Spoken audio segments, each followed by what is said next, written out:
Hi guys, आज चाहिँ फेन्टेक migraine centre Nepali कमिटीको चाहिँ मिटिङ छ। आज सन्डे यहाँ छुट्टी हुन्छ नि त। अनि त्यसपछि मेरो बुढा चाहिँ मिटिङमा जानलाई रेडी हुनुभयो। अब बुढी लिएर आइसकेपछि त एक्लै हिँड्ने कुरा भएन, अनि म पनि जान लाग्छु। अनि मैले चाहिँ उहाँलाई एउटा च्यालेन्ज के गरिरहेको छु भने यो मेरो हेयर क्लिप मैले उहाँको यहाँनिर राखिदिन्छु।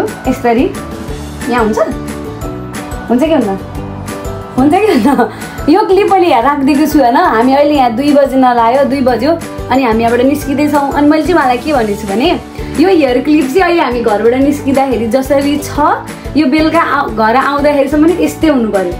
यो अरूले जेसुकै भनुन् ड्याम केयर मतलब नगरिकन यसरी नै आउनु पर्यो। सक्नुहुन्छ नि? Challenge accepted. ओके ल बाई। अब हेरौँ है त कहाँ कहाँ कसरी के गर्नुहुन्छ। बेबी रेडी हो? निस्किन काटा त्यहीँ छ नि होइन। आज चाहिँ मैले बुढीलाई बस चढ्न सिकाउँदैछु। त्यस्तो सिकाउने भनेर यस्तो सिकाउने भन्दा पनि यहाँको बसको रुटहरू एप्लिकेसनहरू चलाउन सिकाउँदैछु। बसको पनि कसरी चढ्ने होइन, बसहरू कहाँ कहाँ आउँछ त्यो सबै एपबाट हेरेर केही कुराहरू त जानिसकेको छु। अब तर पनि नानी यो छाता झिकेर ल्याउनु।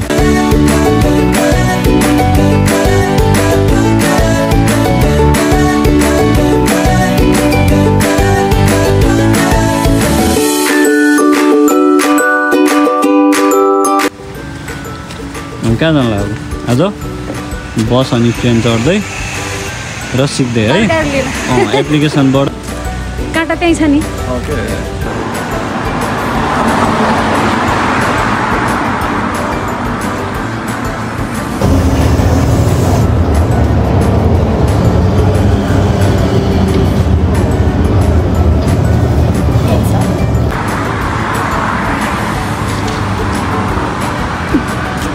काटा छ के अरे त्यहीँ।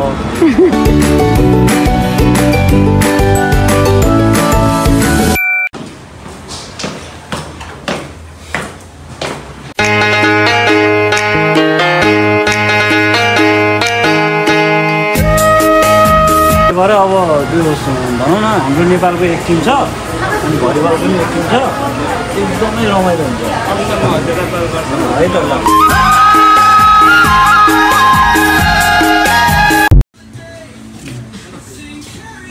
अनि माइग्रेन सेन्टरबाट पनि काँटा यत्तिकै राखेरै निस्किनु हो के अरे? के भयो त? ठिक छ त।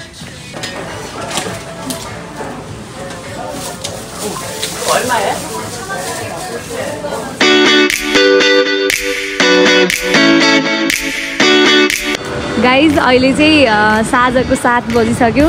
हामी घर गएर खाना खानु छ। उहाँको फेरि भोलि राति 3 बजीबाट ड्युटी छ। बेबी काँटा अझै छ नि? अनि सामान कति धेरै भयो खोइ? हामी हिँडिरहेछौँ। बेबीले काँटा अझै त्यही राखिरहनु भएको छ। आइ एम सो ह्याप्पी कि उहाँले आफ्नो च्यालेन्ज पुरा गर्नुभयो। अब अलमोस्ट पुरा भइसक्यो नि त। त्यही हो। Thank you so much. I love you.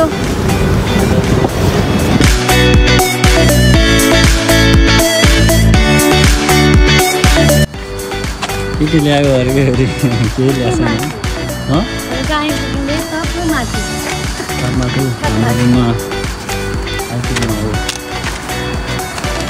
अहिले साँझको 8 बज्न लाग्यो। हजुरले काँटा अझै निकाल्नु भएको छैन। भिडियो यहीँबाट एन्ड गरिदिएँ। घर आइपुग्यौँ हामी त्यहाँ बस्छौँ। त्यहाँको लास्ट फ्लोर 4th फ्लोरमा। अनि बेबी सामान बोकेर हिँड्दै छिन्। बाई भनिदिनु न त। च्यालेन्ज पुरा गरेकोमा थ्याङ्क यू। सारङ्गे। अहिले चाहिँ साँझको 7:30 भयो अनि हामी घर आइपुग्यौँ। बेबीले अहिले पनि यहीँ राखिराख्नु भएको छ। यो आज दिनभरि यो यत्तिकै लिएर हिँड्नुभयो फेन्टेक बजारमा। अनि मलाई एकदमै खुसी लाग्यो। कोले के भन्नु त नि? भन्नु त के भन्ने हो र है। तर उहाँले चाहिँ मलाई त लाग्थेन है अलिकति एकदम मान्छे अलिकति कस्तो कस्तो हुनुहुन्छ भन्नाले सानो कुरा पनि त्यो ठाउँमा चाहिन्छ, पर्फेक्ट चाहिन्छ। अनि यस्तो लिएर कहाँ हिँड्नुहुन्छ जस्तो लाग्थ्यो। तर आज हिँड्नुभयो। वाउ किसिम च्यालेन्ज काटेर च्यालेन्ज होइन कि त्यही भयो नि त अलिक अकवर्ड हुन्छ नि त छोरा मान्छेहरूलाई कहाँ मिटिङमा जान लागिरहेको अनि बुढीको काँटा यहाँ च्यापेर हिँड्नु भयो त्यही त वा ल एकचोटि सबैजनालाई थ्याङ्क यू सो मच भन्छु भिडियो हेरिदिनु भएकोमा यहाँसम्म होइन अनि अरू के भन्ने रे अब फेरि अरू पनि भिडियोहरू हेर्नको लागि चाहिँ मेरो च्यानल सब्सक्राइब गर्नु लाइक गर्नु कमेन्ट गर्नु के भन्नु रे ए साँच्ची अनि जसले मेरो भिडियो हेर्नु भएको छ विवाहित नारीहरूले हेर्नु भएको मान्छेले चाहिँ ल बुढालाई यस्तै च्यालेन्ज गर्न आउनु यो क्लिप यसरी लिएर दिनभरि बजार डुल्न सक्नुहुन्छ कि नै म नि त्यस्तै भिडियो हेर्नलाई वेट गरेर बसिरहेको छु ल कसले बनाउनुहुन्छ अनि म नि हेर्छु ल बाई बाई जसले भिडियो बनाउँछ उहाँले चाहिँ कमेन्ट गर्नु मैले नि बनाएँ नि भनेर नबनाउनेले पनि गर्नु पर्यो नि नबनाउनेले त गरिहाल्नुहुन्छ नि होइन ल by thank you so much